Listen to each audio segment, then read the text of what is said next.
So here we are at the Shifting Metal farm where part exchange cars go to die. And somewhere in here I have a couple of motors to pick up. One of which was sold to me by a subscriber. He left it here to make it easier for me to get. And the other one is an Alfa Romeo that he had in part exchange. So let's get these out of here. Get one loaded up and drive the other. I think I'll drive the Alfa because we know the Honda's going to be alright. Right, I've decided to drive the CR-V because it's got more fuel in it and I can't be bothered to stop off and fill the Alfa. Answer the postcode as to why I need this. I'm not entirely sure why I need this. I forget if the chap told me why I need a bit of hose pipe in the car. But I've never driven one of these, so I am interested to drive it. Obviously I've driven lots of Giulietta, so I guess actually this will be more interesting to drive. 31,000 miles, 709. We're in a bit of a hurry though, so I will get them back to the unit and then we will share with you our thoughts on these. Well, I'll share you my thoughts on these vehicles once we've had a chance to try them out a bit more. Right, that's Adrian off with his banging dance music, which is why I can't record him because I get copyright infringements. I've driven the CRZ back, obviously. I'm now going to drive the Alfa home and back, see how I get on with that. And I think I will give you my reviews and chat over them and all that kind of good stuff in the morning probably now, because I've still got to try and get a video out for you guys tonight.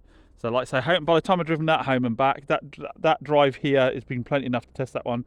By the time I've driven this one home and back, we'll have a good idea of whether this car's any good or not in the morning, and see if Joe's cleared any codes on me. Cheeky little bugger. If you've watched the other videos, you'll know what I'm on about there. So I drove the Giulietta home last night. Bloody love it. I forgot how much I enjoy these cars. I had the diesel one, didn't I? But even this with the 1.4 turbo in it, it goes so well. You hit the DNA button inside to get the increased throttle response. I forgot what else it does, but they handle. I don't know what Alfa did with these, because underneath it's basically an Astra, isn't it? I don't know what Alfa did with the hand on them, but they just do handle that bit better. I think this one with the thicker tyres on it as well means you're not crashing about all over the time, all over the place. You get the ones with the really big alloys, they can be a bit firm. That one I had the other day with the 1750 TBI with the big alloys, it was a quick car, but I was constantly worried about curbing those alloys, damaging them in the potholes. This has a bit more give in it, and it's just, I mean, they do everything, don't they? Really nice looking cars, but you can get all the family in them, but you can have a bit of fun when you're on your own. And with a 1.4 it does decent MPG and it's not too much to tax, all that kind of good stuff. Yeah, really nice car. I'll go through both cars in a bit more detail in a second. I'm just going to go and do a couple of things, but the only thing with it is it drove absolutely brilliantly, but it wasn't until I turned the stereo off that I started to notice that there's a bit of a noise. I want to try and put it on camera now. When you change gear, and it doesn't seem to be on and off the clutch, because you can dip the clutch on and off at a standstill without any noise at all. It seems to be when you engage the gear, and it's almost like there's some movement. And I would say that either, and I don't think it's gear linkage, you can do the linkage and that all feels okay. It's almost like there's an engine mount that is loose, and when you're changing you're getting a bit of a noise, or there's something in the linkage. I've never really come across it before. I'll try and put the video up and see if anyone's the wiser.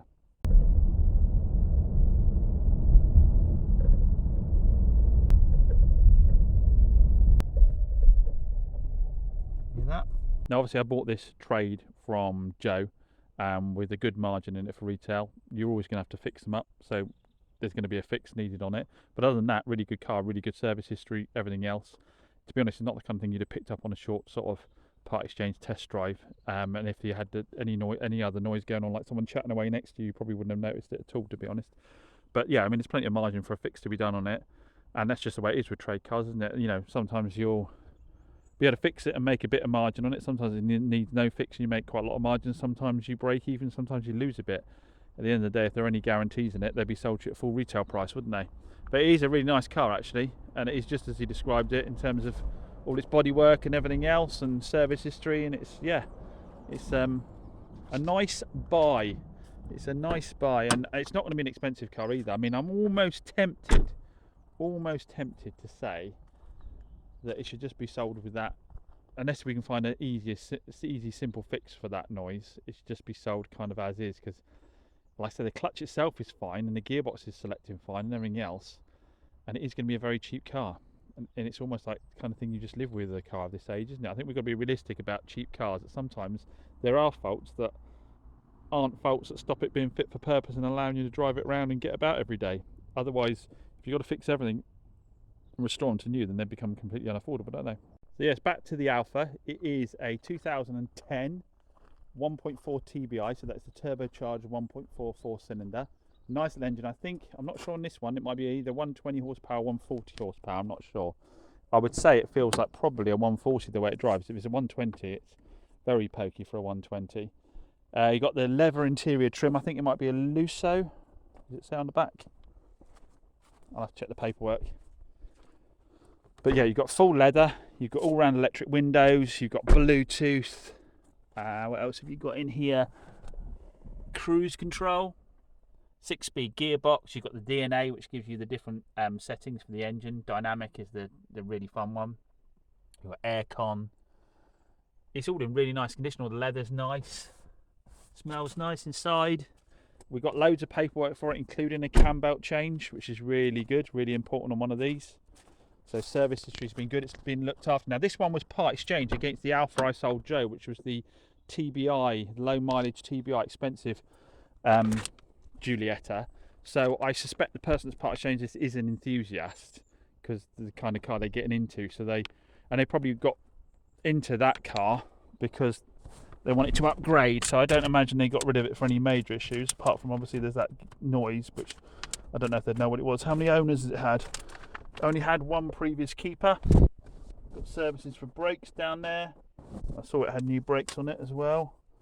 And we've got lots of invoices, which I haven't been able to doctor yet to hide the person's information, but lots of ones for servicing, that kind of thing. So I'll go through all that a bit later on. All the trim's in nice condition. All looks nice. What was the mileage again? Let me get the keys. I say, bloody lovely car to drive. Bloody lovely car to drive. Goes so well, handles well. I really enjoyed my ride home. It even made me seriously considering whether I should be getting rid of the Rangy and having one of these as a daily, because it'll do everything. Steering lock's on, 2 seconds. 81,000 miles, so actually below average miles for the age of the car. Should we have a look under the bonnet? Electric mirrors.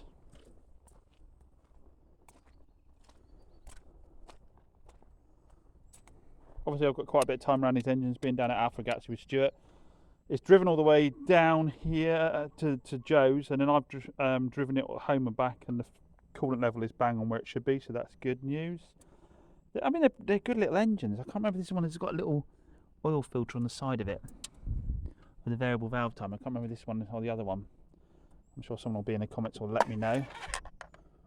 Oil looks nice, really nice and clean. That has been serviced very recently. So I think it's been looked after. I'm just wondering if I can see the gear linkage down here a second.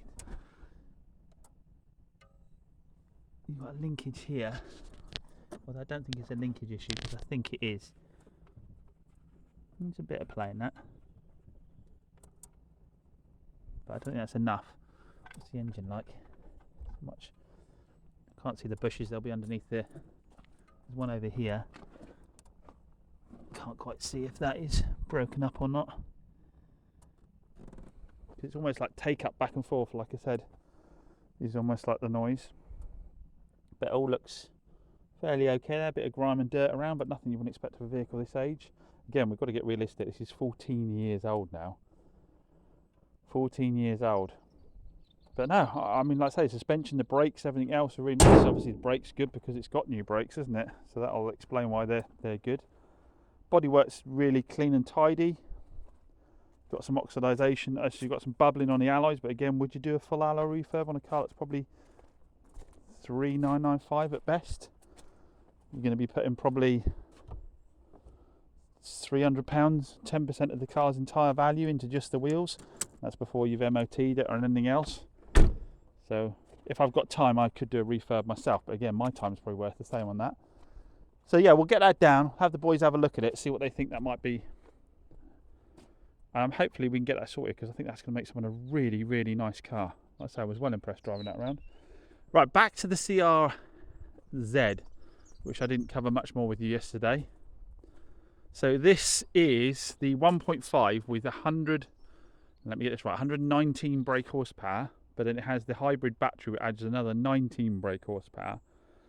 So I think you're just under 140 brake horsepower in what is a small little car. Obviously being Honda, it's got a nice chain driven, pretty much bulletproof 1.5 engine in it. Nice spec. This came from one of our subscribers, so many thanks to you for that. I think it was his mother-in-law's car. I think it's got 2 owners on the book, but he said it's always, I think it was bought as an ex-demonstrator, then had 2 owners, but they're both within the same family, so it stayed with the same family in that time. Really nice condition, just a little mark on the bumper down there. Need some Outro on the back trim there to get some colour back in the black. I really enjoyed driving this, and I think the thing that I found really interesting about this car, I should get the keys so we can have a look inside, is the different characters. So like with your Alfa, you've got your DNA button, which affects your throttle response and all that kind of stuff. This has a similar thing. You've got Eco, Normal and Sport. So when I hit the motorway, I thought I'll hit Eco, and immediately it felt like someone put a wooden block behind the pedal. You can't really accelerate hard at all. Obviously that being the idea, to try and keep your fuel economy as strong as it can be. So I thought I'll try Normal, and I thought that feels nippy and normal. And I put it in Sport and it felt completely different again. It did feel like a little warm hatch. You wouldn't call it a hot hatch with 140 brake horsepower, but it felt like a warm hatch. And with that setting, it really wanted to rev almost like a VTEC Honda. It wanted to really rev, and it felt genuinely sprightly. And when I got into a few corners, it felt agile and nimble. And I think they did call it a sports car, but it's more of a, I say, warm hatch, I'd say, isn't it? Nice looking car. I really like the looks. When you come up to it, it's got like it has got a really sporty looking front end of the car, and I really quite like this double glass at the back. So as I was driving along the motorway, I thought you're not going to actually have much vision, are you? But when you actually look back with this lower glass bit here and this glass bit up here, you actually have really good vision out the back of it, and it's quite a cool view as well. And the interior is really different as well. I mean, normally Hondas can be a bit bland, but this has got something about it. It is a bit different. You've got, obviously, if it had black leather, it'd probably be a bit more boring, but we've got the grey leather, perforated door cards here with a bit of chrome touch to them, which is very un-Honda-like. I think really only the centre stereo kind of dates it. It's a little bit, it's got old school sort of pixel look to it. Now, one of the reasons this feels very tight, I'll just go through the oh, I think I remember what that is, by the way. I said earlier, what was that? And I think our subscriber used it to try and dry the glass out in the front light there. I think you put a heater through it to try and clear the condensation out of the glass. So yeah, I mean, having the lighter colours here breaking it up helps a lot. But we've got heated seats, heated mirrors, we've got sat nav, CD radio, Bluetooth, the buttons there. We've got cruise control. There's the sports settings down there, the different settings. We've got traction control on and off, headlight washers, electric mirrors with fold, parking sensors. It's absolutely fully loaded for a 2010, isn't it? And then if I show you, we've got push to start there. The reason this is so clean and tidy and is so tight is because, and that's got a really funky dash as well. You'd put that up in, I know we've moved to LCD now, but you wouldn't make this out to be sort of 14 years old, would you? It looks much modern. The car has only got, where's the mileage on it? How does the mileage come on? I got, by the way, even having a bit of fun with it, it was saying on the dash I was getting over 50 miles to the gallon all the way, which is obviously the benefit of the hybrid setup. There you go, it says down there I've averaged 50.1 miles to the gallon. Where is the, goodness sake, where's the mileage?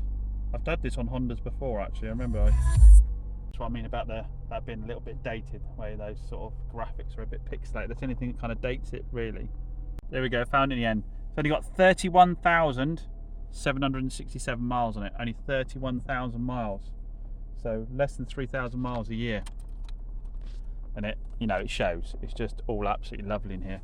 Probably has the most useless rear seats I've ever seen. I mean, obviously I'm well over 6 foot, so I've got the seat quite a long way back, but I'm not sure how you'd ever fit anybody in there unless you had someone very small driving. It just sounds sweet as a nut, it really does. Decent sized boot though.